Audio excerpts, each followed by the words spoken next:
The old museum stood at the edge of the city like a forgotten monument to another age. Inside its great hall, the massive skeleton of a dragon hung from thick steel cables. The bones had been discovered 200 years ago in the northern mountains. Scientists had studied them for generations. They had measured every tooth and counted every rib. They had written papers about the creature that once breathed fire across ancient skies. But they never understood what those bones truly were. They never knew that dragon bones remember. Dr. Sarah Chun was the first to notice something wrong. She worked late that night, cataloging artifacts in the basement storage rooms. The air grew cold around her. The lights flickered once, then twice. She heard a sound from above, like stones grinding against each other. When she climbed the stairs to the main hall, she saw the impossible happening before her eyes. The dragon's skeleton was moving. Dark energy swirled around the ancient bones like living smoke. Purple lightning cracked between the ribs. The empty eye sockets began to glow with a terrible green fire. The cables holding the skeleton snapped one by one. The massive creature dropped to the marble floor with a crash that shook the entire building. Then it raised its skull toward the ceiling and opened its jaws in a silent roar. Sarah ran. She burst through the front doors just as the dragon skeleton smashed through the museum's glass dome. It spread its bone wings wide, each one 30 feet across. The dark magic held the skeleton together where muscles and tendons once connected the joints. The creature launched itself into the night sky with a sound like thunder. The city had never seen anything like it. People screamed and ran through the streets.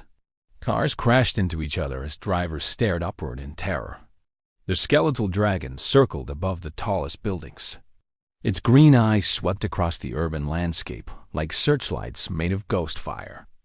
General Marcus Webb received the call at exactly 11:43 that night. He listened to the panicked voice on the other end. He asked 3 questions. Then he said 2 words that would change everything. Wake them. Deep beneath a military base in the desert, lights turned on in a facility that officially did not exist. Men and women in uniform moved with practiced speed through metal corridors. They had trained for this moment for 15 years. They had hoped it would never come. But they were ready. The Prometheus Division was humanity's answer to the impossible. When scientists discovered that magic was real, governments around the world had panicked. Ancient texts spoke of creatures that could destroy cities. Old legends described powers that could reshape reality itself. Humanity needed a defense against threats that broke every law of nature. The Prometheus Division was that defense. Captain James Rodriguez was the first to reach the ready room. He was 42 years old with gray at his temples and scars on his hands from a dozen classified missions. He had fought things that would drive normal men insane. He had walked through doorways that led to other worlds. He had stared into the face of death and made death look away first. "What are we dealing with?" he asked as he pulled on his specialized armor. Lieutenant Maya Singh brought up the satellite feed on a massive screen. The skeletal dragon was attacking the city's financial district. It had already destroyed 3 buildings. Fire crews and police were helpless against it. Dragon-class entity, Maya reported. Reanimated remains. Dark magic signature consistent with necromantic energy. Source, unknown. We're tracking possible ritual sites in the surrounding area. James nodded. Then we have 2 objectives. Stop the dragon. Find whoever raised it. The team loaded into a transport aircraft that could reach twice the speed of sound. There were 8 of them in total. Each one was an expert in combat, magic, or both. They carried weapons that combined advanced technology with ancient mystical knowledge.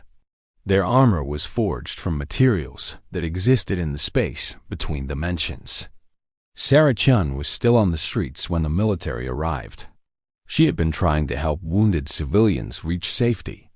When the transport aircraft screamed overhead, she felt a spark of hope for the first time since the nightmare began.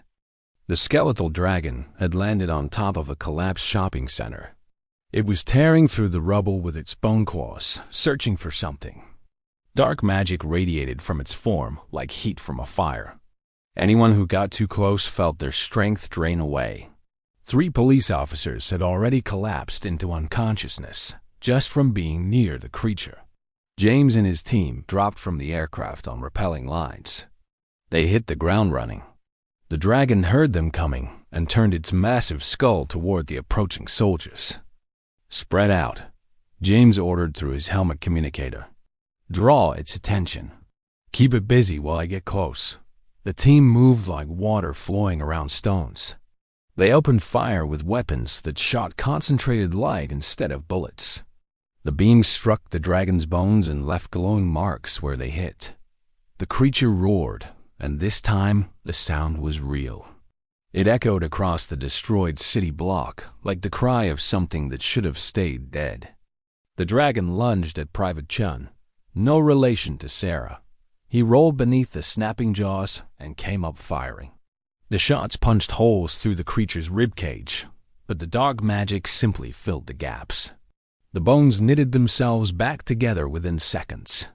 "Standard weapons aren't working," Maya reported. "We need to disrupt the magic itself." James was already moving. He had a device strapped to his back that looked like a metal backpack with glowing lines running across its surface. It was called a nullifier. It could cancel out magical energy in a small area. The problem was that he needed to get it directly onto the dragon's skull, where the magic was strongest. He ran toward the creature while his team kept it distracted. Bone claws swept through the air above his head. A tail made of vertebrae crashed into the ground beside him. He kept running. He had trained for moments like this. He had learned to ignore fear. The dragon noticed him at the last second. It swung its skull down with jaws open wide. James jumped. He grabbed onto a protruding tooth and hauled himself up onto the dragon's snout. The creature thrashed wildly, trying to throw him off. James held on with one hand while he activated the nullifier with the other. The device hummed to life. Blue light spread outward from James's position like ripples in a pond. Where the light touched the dark magic, the magic began to dissolve. The dragon screamed. Its movements became jerky and uncoordinated as the energy holding it together started to fail. But then something unexpected happened. A voice echoed across the battlefield. It spoke words in a language that had not been heard on Earth for 1,000 years. The dark magic around the dragon flared brighter than before. The nullifier sparked and died. James was thrown from the dragon's skull. He hit the ground hard enough to crack concrete. His armor absorbed most of the impact, but he still felt his ribs protest. A figure stepped out of the shadows between 2 ruined buildings. It was a man in a long black robe. His face was hidden beneath a hood. His hands were raised, and dark energy flowed from his fingers like puppet strings connected to the dragon. "You cannot stop what has begun," the man said. His voice sounded like it came from everywhere at once. "The old powers are returning. Your technology is nothing against true magic." James got to his feet slowly. His team regrouped around him. They were all thinking the same thing. They had been prepared for the dragon. They had not been prepared for the person controlling it. "Who are you?" James demanded. The robed man laughed. "I am the last of the old warlocks. My orders served the dragons when they ruled these lands. We have waited centuries for this moment. The first dragon rises tonight. Others will follow. Humanity's reign is over." James looked at the man. Then he looked at his team. Then he smiled. "You made one mistake," James said. "Oh? And what is that?" "You assumed we were just going to use technology." James reached to his belt and pulled out a small crystal sphere. It glowed with soft golden light. Inside the sphere was a fragment of a star that had been captured during a mission 3 years ago. It contained pure cosmic energy, the kind of power that existed before planets formed. "You think you understand magic," James continued. "But magic is just another form of energy. and energy can always be redirected. He threw the sphere at the ground between himself and the warlock. It shattered, and light exploded outward. The golden energy collided with the dark magic controlling the dragon. The two forces fought each other, twisting and spiraling in impossible patterns. James's team did not hesitate. They all pulled similar spheres from their equipment and threw them at the dragon. More golden light joined the battle. The dark magic began to break apart under the assault. The warlock screamed in rage. He poured more power into his spell, trying to maintain control. But he had not counted on human ingenuity. He had not understood that humanity had spent centuries preparing for threats like him. The dragon's skeleton began to fall apart. Bones dropped away as the magic holding them failed. First the tail, then the legs, then the wings. The creature collapsed into a pile of ancient remains. The warlock tried to run. Maya was faster. She tackled him from behind and pinned him to the ground. Within seconds, he was in restraints made from material that blocked magical energy. James walked over and looked down at the captured warlock. Your old powers are impressive, but we've been studying them, learning them, adapting them. That's what humans do. We face the impossible and find a way to make it possible. The warlock stared up at him with hatred in his eyes. There are others, more powerful than me. They will succeed where I failed. Maybe, James admitted, but we'll be ready for them too.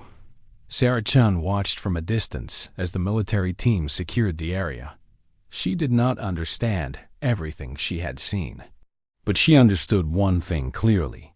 When darkness rose against humanity, humanity rose to meet it. They had not run or hidden or surrendered. They had fought back with everything they had. The sun began to rise over the damaged city. The first light touched the scattered dragon bones and made them look almost peaceful. They were just old relics again, nothing more. The magic was gone. But somewhere in the shadows of the world, other warlocks were watching. They had seen what happened. They had learned that humans were not the easy prey they expected. The ancient powers would try again. They always did. And humanity would be waiting. General Webb received the mission report 6 hours later. He read every word carefully. Then he picked up his phone and made 3 calls. By the end of the day, the Prometheus Division's budget had been doubled. New recruits would begin training within the week. The dragons had returned. The old magic was waking. But humanity had faced extinction before and refused to accept it.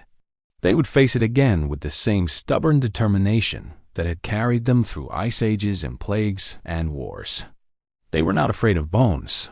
They were not afraid of magic. They were not afraid of anything, because fear had never stopped them before.